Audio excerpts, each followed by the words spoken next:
Welcome to Certification Terminal. In this series of video, we are going to discuss a couple of certified ethical hacker question and answers. Let's dive in.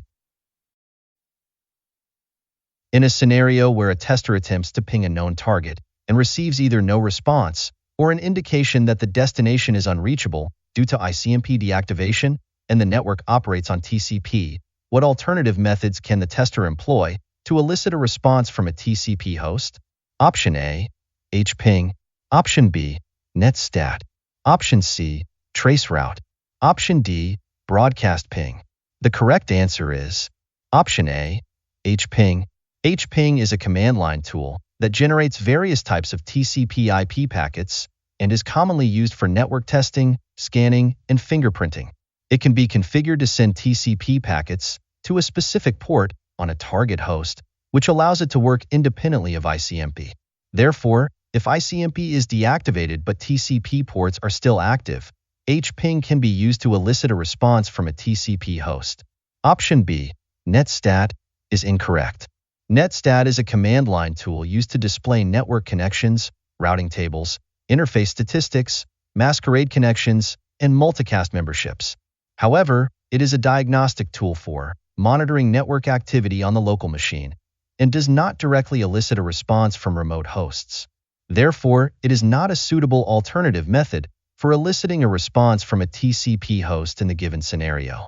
Option C, traceroute, is incorrect. Traceroute is a network diagnostic tool used to trace the path taken by packets from the source to the destination. It operates by sending packets with increasing TTL values, causing them to expire at successive hops along the route, revealing the routers or gateways traversed. Traceroute primarily relies on ICMP echo request packets, making it ineffective if ICMP is deactivated.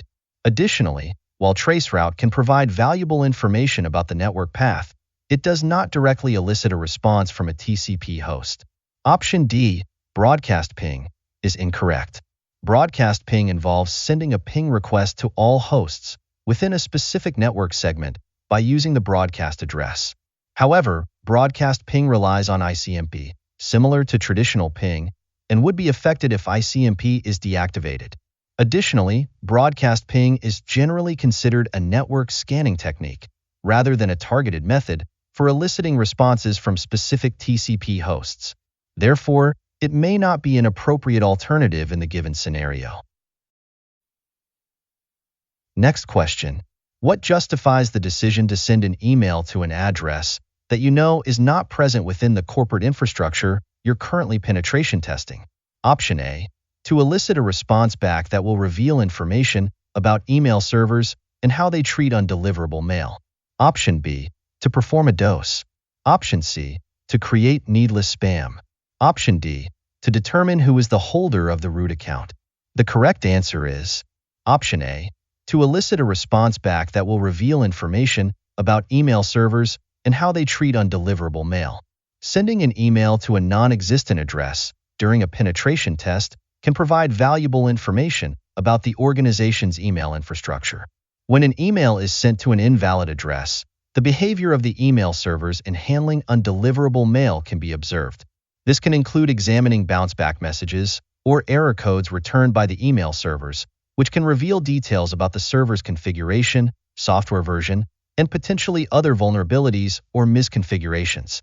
This information can be crucial for identifying weaknesses in the email system that could be exploited by attackers. Option B, to perform a dose, is incorrect.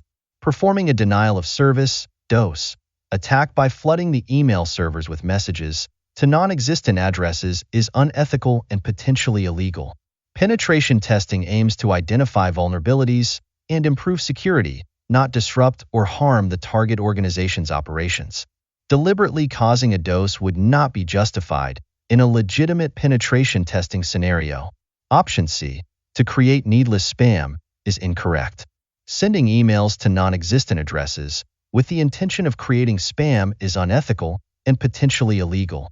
Penetration testing should be conducted with the consent and cooperation of the organization being tested, and actions taken during the test should be focused on improving security, not causing harm or inconvenience. Option D, to determine who is the holder of the root account, is incorrect. Sending emails to non-existent addresses would not provide any meaningful information about the holder of the root account or any other privileged accounts within the organization.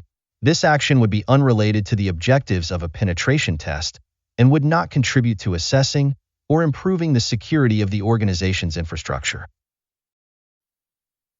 Next question. The OWASP Top 10 highlights 10 critical web application security risks. From this list, which one is considered the most severe? Option A, cross-site scripting. Option B, security misconfiguration. Option C, broken access control. Option D, injection. The correct answer is Option D, injection. Injection vulnerabilities are considered one of the most severe security risks in web applications.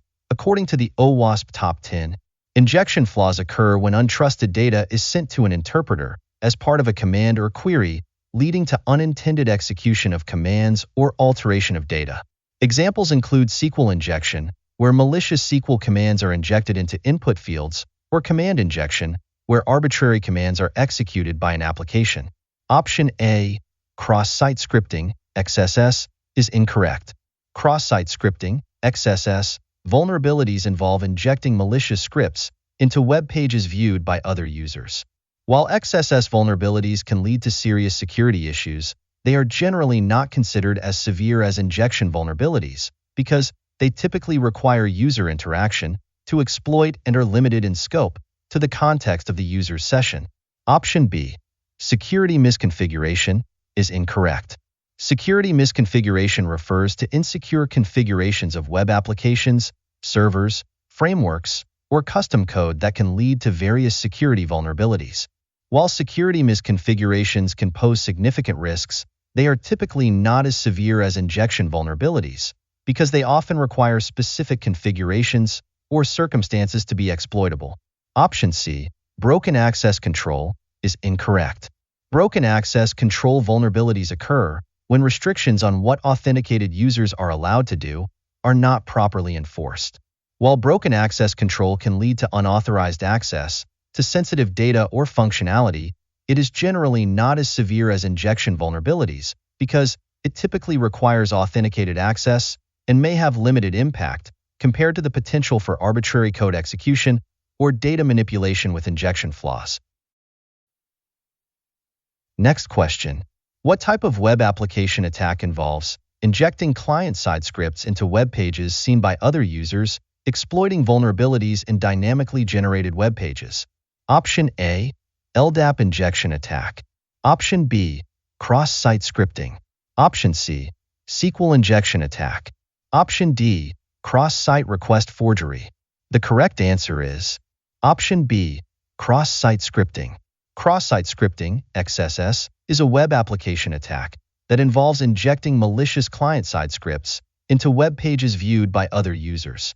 Attackers exploit vulnerabilities in dynamically generated web pages to inject and execute scripts in the context of other users' browsing sessions. These scripts can steal sensitive information, hijack user sessions, or perform other malicious actions. Option A, LDAP injection attack, is incorrect. LDAP injection is a type of injection attack specific to applications that interact with LDAP, Lightweight Directory Access Protocol, servers. It involves injecting malicious LDAP statements into input fields or parameters to manipulate LDAP queries. While LDAP injection can be a severe security issue, it is distinct from XSS, which involves injecting client-side scripts into web pages. Option C, SQL injection attack, is incorrect. SQL injection is another type of injection attack that targets the back-end database of a web application. Attackers inject malicious SQL queries into input fields or parameters, exploiting vulnerabilities in the application's database layer to execute unauthorized SQL commands. While SQL injection is a critical security risk, it is not the same as XSS, which involves injecting client-side scripts into web pages. Option D, cross-site request forgery, CSRF, is incorrect. Cross-site request forgery, CSRF, is a web security vulnerability that allows attackers to trick users into performing unintended actions on a web application in which they are authenticated. While CSRF can lead to unauthorized actions being performed on behalf of a user, it is not the same as XSS, which involves injecting client-side scripts into web pages. Next question. When given the responsibility to perform a penetration test for an organization that has recently suffered a widespread attack, and with the CIO's aim of eliminating risks entirely, what should you prioritize as one of your initial steps? Option A. Establish attribution to suspected attackers. Option B. Interview all employees in the company to rule out possible insider threats. Option C. Start the Wireshark application to start sniffing network traffic. Option D. Explain to the CIO that you cannot eliminate all risk, but you will be able to reduce risk to acceptable levels. The correct answer is Option D. Explain to the CIO that you cannot eliminate all risk, but you will be able to reduce risk to acceptable levels. It addresses the realistic expectation of risk management. It's crucial to communicate effectively with the CIO and manage their expectations regarding the penetration test. While the aim of the penetration test is to identify and mitigate risks, it's essential to acknowledge that it's impossible to completely eliminate all risks. Instead, the goal should be to reduce risks to acceptable levels based on the organization's risk tolerance and security objectives. Option A is incorrect. While determining the identity of the attackers may be important for legal or investigative purposes, it is not typically one of the initial steps in conducting a penetration test. Penetration testing focuses on identifying and addressing vulnerabilities and risks within the organization's systems and infrastructure, rather than attributing attacks to specific individuals or groups. Option B is incorrect. While insider threats are a valid concern for organizations, interviewing all employees to rule out insider threats is not a typical initial step in conducting a penetration test. Penetration testing typically begins with assessing the organization's systems, networks, and applications for vulnerabilities and weaknesses, rather than focusing on insider threats through employee interviews. Option C is incorrect. While network traffic analysis using tools like Wireshark can be a valuable part of a penetration test, it is not necessarily one of the initial steps. Penetration testing often begins with reconnaissance and scanning activities to gather information about the organization's systems and identify potential attack vectors. Network traffic analysis may come later in the process, after vulnerabilities have been identified and exploitation attempts are underway. Next question. Amanda, a cloud security engineer, opts for Docker architecture in her application, adopting a client-server model. As part of her setup, she integrates a pivotal component designed to handle API requests and administer Docker objects such as containers, volumes, images, and networks. What specific component is Amanda utilizing in this context? Option A, Docker daemon. Option B, Docker client. Option C, Docker registries. Option D, Docker objects. The correct answer is Option A, Docker daemon. The Docker daemon, Dockerd, is the correct answer because it is the component responsible for managing Docker objects, such as containers, volumes, images, and networks. It listens for Docker API requests and handles the container lifecycle, including creating, running, stopping, and removing containers. Therefore, in the context described, where Amanda is utilizing Docker architecture and requires a component to handle API requests and manage Docker objects, the Docker daemon is the appropriate choice. Option B, Docker client, is incorrect. The Docker client is used to interact with the Docker daemon through the Docker API. It sends API requests to the Docker daemon to perform various operations, such as building and managing containers, images, volumes, and networks. However, the Docker client itself does not administer Docker objects or handle API requests. It merely acts as a user interface to communicate with the Docker daemon. Option C, Docker registries, is incorrect. Docker registries are repositories for Docker images, allowing users to store and distribute Docker images. While Docker registries are an essential component of Docker architecture, they are not directly involved in handling API requests or administering Docker objects like containers, volumes, or networks. Therefore, Docker registries are not the correct answer in this context. Option D, Docker objects, is incorrect. Docker objects encompass various components managed by Docker, including containers, images, volumes, networks, and plugins. While Docker objects are essential for containerized applications, they are not a specific component responsible for handling API requests or administering Docker objects. Therefore, Docker objects is too broad and does not accurately identify the specific component described in the scenario. Next question. What is the nmap command -sn 192.168.11.200-215 achieve in terms of network scanning? Option A, an operating system detect. Option B, a port scan. Option C, a trace sweep. Option D, a ping scan. The correct answer is Option D, a ping scan. The nmap command -sn is specifically used for ping scans. A ping scan is a type of network reconnaissance technique that involves sending ICMP echo request packets to a range of IP addresses to determine which hosts are alive or reachable on the network. In this command, -sn instructs nmap to perform a ping scan without any port scanning. Therefore, when executed with the IP range 192.168.11.200-215, the nmap command -sn 192.168.11.200-215 will achieve a ping scan to identify which hosts within the specified IP range are active or responsive. Option A, an operating system detect, is incorrect. Operating system detection is a feature of nmap that involves analyzing responses from network hosts to identify the operating systems running on them. However, the -sn option specifically instructs nmap to perform a ping scan, not operating system detection. Option B, a port scan, is incorrect. A port scan involves scanning for open ports on network hosts to identify services running on them. However, the -sn option used in the nmap command does not perform port scanning. It specifically instructs nmap to perform a ping scan without any port scanning. Option C, a trace sweep, is incorrect. A trace sweep or traceroute is a network diagnostic tool used to trace the route that packets take from the source to the destination host. However, the -sn option in the nmap command does not perform traceroute. It specifically instructs nmap to perform a ping scan to determine which hosts are alive or reachable on the network. Next question.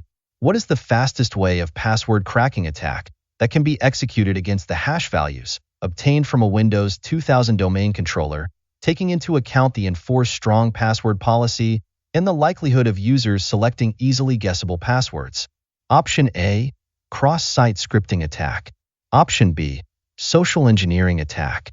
Option C, clickjacking attack. Option D, hybrid attack. The correct answer is Option D, hybrid attack. A hybrid attack combines elements of both dictionary and brute force attacks. This approach leverages the likelihood of users selecting easily guessable passwords by incorporating a dictionary of common passwords while also covering a broader range of possibilities with brute force methods.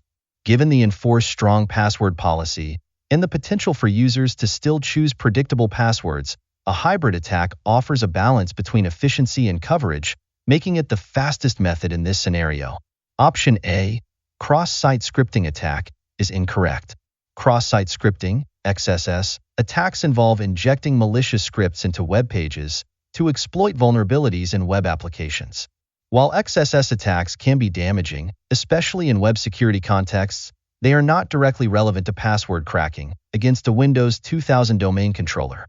Option B, social engineering attack, is incorrect. Social engineering attacks rely on manipulating individuals into divulging confidential information, such as passwords, through psychological manipulation or deception. While social engineering attacks can be successful in obtaining passwords, they are not typically categorized as password cracking attacks against hash values obtained from a domain controller. Option C, clickjacking attack, is incorrect. Clickjacking attacks involve tricking users into clicking on maliciously disguised elements on a web page without their knowledge. While clickjacking can lead to various security risks, including unauthorized actions by users. It is not directly related to password cracking against a Windows 2000 domain controller. Next question. What are the methods to counteract rainbow tables? Option A. All uppercase character passwords. Option B. Password salting. Option C. Use of non-dictionary words. Option D. Lockout accounts under brute force password cracking attempts. The correct answer is Option B. Password salting. Password salting involves adding a unique random value, known as a salt, to each password before hashing it. This salt ensures that even if two users have the same password, their hashed passwords will be different. Rainbow tables are ineffective against salted passwords because each password requires its own unique rainbow table, significantly increasing the computational effort required for an attacker to crack passwords. Option A. All uppercase character passwords is incorrect. While using all uppercase character passwords may increase the complexity of passwords, it does not directly counteract rainbow tables. Rainbow tables can still be used to crack passwords composed of uppercase characters, especially if they are not sufficiently long or complex. Option C. Use of non-dictionary words is incorrect. Using non-dictionary words can increase the complexity of passwords, making them more resistant to dictionary attacks. However, rainbow tables are not limited to dictionary-based attacks. They can also crack passwords composed of non-dictionary words by pre-computing hash values for a wide range of possible character combinations.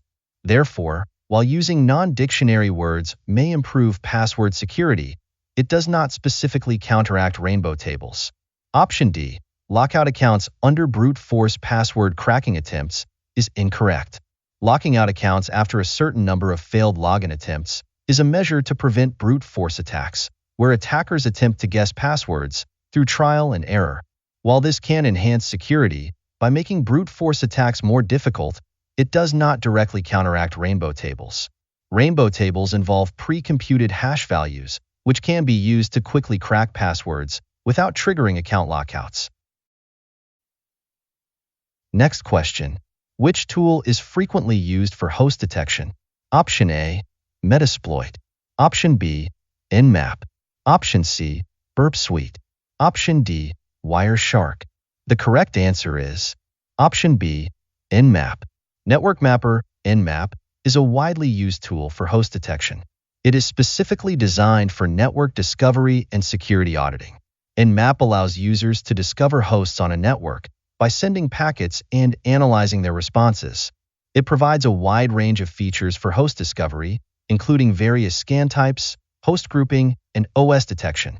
Overall, Nmap is a versatile and powerful tool for identifying hosts on a network. Option A. Metasploit is incorrect. Metasploit is a penetration testing framework that includes various tools for exploiting vulnerabilities in systems. While Metasploit can be used for various purposes, including host detection to some extent, it is primarily known for its exploitation capabilities rather than host detection. Option C. Burp Suite is incorrect. Burp Suite is a web application security testing tool used for performing security testing of web applications. While Burp Suite is effective for web application security testing, it is not typically used for host detection. Its features are geared towards identifying and exploiting vulnerabilities in web applications rather than discovering hosts on a network. Option D. Wireshark is incorrect. Wireshark is a network protocol analyzer that allows users to capture and interactively browse the traffic running on a computer network. While Wireshark can be used to inspect network traffic and analyze packets, it is not specifically designed for host detection. Its primary focus is on packet analysis rather than host discovery. Thank you very much for watching. Please hit the like button and subscribe to our channel if these questions add value to your preparation. We'll meet in the next video. Take care until then.